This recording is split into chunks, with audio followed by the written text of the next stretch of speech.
Hello aspirants, welcome to Veranda IAS YouTube channel.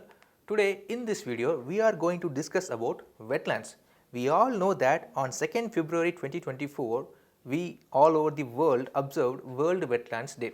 So what are wetlands, why they are significant, why there is a big intergovernmental convention organized to protect them.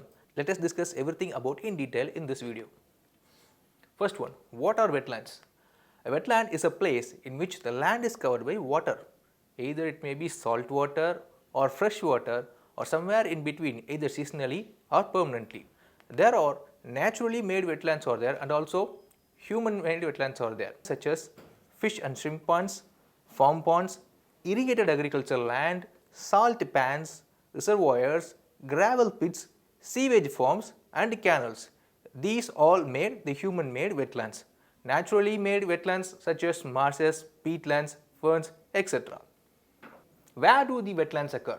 Wetlands occur everywhere from the tundra region to tropics. What are tundra regions? Tundra regions are the coldest regions and the tropics are the warmest regions.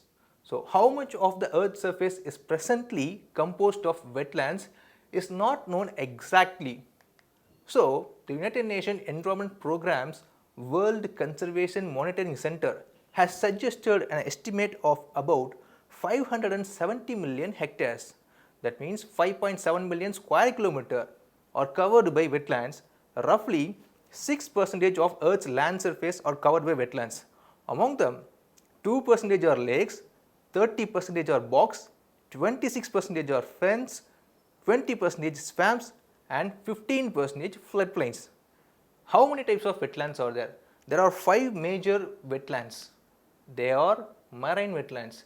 That includes coastal wetlands, that including coastal lagoons, rocky shores and coral reefs, and estuarine, that includes deltas, tidal marshes and mangrove swamps, and lacustrine, that includes wetlands that are associated with lakes, riverine wetlands that are along rivers and streams. Palustrine wetlands means marshy wetlands such as marshes, swamps and bogs. What are the benefits of wetland? Wetlands have significant economic benefits. They are very much useful for water supply, which means fresh water supply also available, salt water supply also available. They helps in fisheries. They accounts for 2/3 of world's fish harvest. Agriculture through maintenance of water tables, nutrient retention in floodplains, timber production, and they also helps in energy resources such as peat and plant matter. They helps and accommodate many wildlife resources, and they helps in transportation and recreation and tourism opportunities. Why we should conserve wetlands? They are the most productive environment. Let us see in other points why they are most productive. They are the cradles of biological diversity, providing water and primary productivity. They support high concentration of birds, mammals, reptiles, amphibians, fish and invertebrate species. We all know that water is the one among the primary sources of our living. The place in the ecosystem that is filled up with water will help every other living creatures to survive.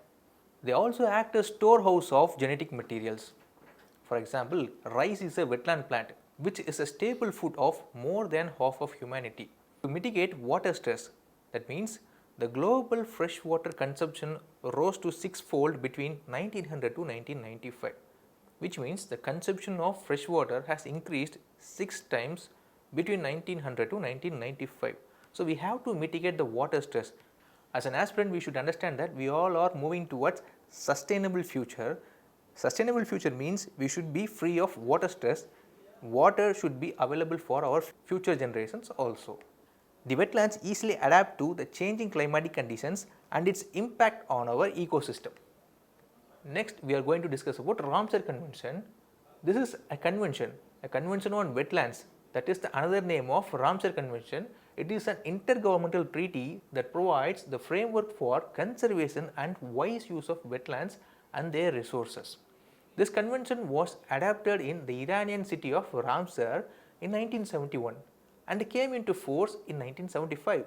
So that's why we call this convention on wetlands as Ramsar Convention. Since then, almost 90% of the UN member states from all the world's geographic regions have acceded to become contracting parties.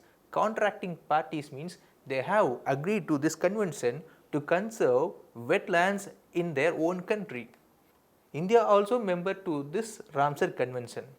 Currently, India has 80 Ramsar sites and Tamil Nadu only accounts for 16 Ramsar sites in India. The states with only one Ramsar sites are Andhra Pradesh, Assam, Bihar, Goa, Manipur, Mizoram, Tripura and Uttarakhand. There are 5 new wetlands in India that were added to the Ramsar sites list by January 2024. The first one is Ankasamudra Bird Conservation Reserve in Ballari, Karnataka. Second one is Aganashini Estuary in Uttara Kannada region of Karnataka. The third one is Magadikeri Conservation Reserve in Gadag region, that means Gadag district of Karnataka. The fourth one is Longwood Shola Reserve Forest in Nilgiris district of Tamil Nadu. Fifth one is Karaivetti Bird Sanctuary in Ariyalur district of Tamil Nadu. These 5 new sites that are important for your UPSC preliminary examination 2024. Thanks for watching this video.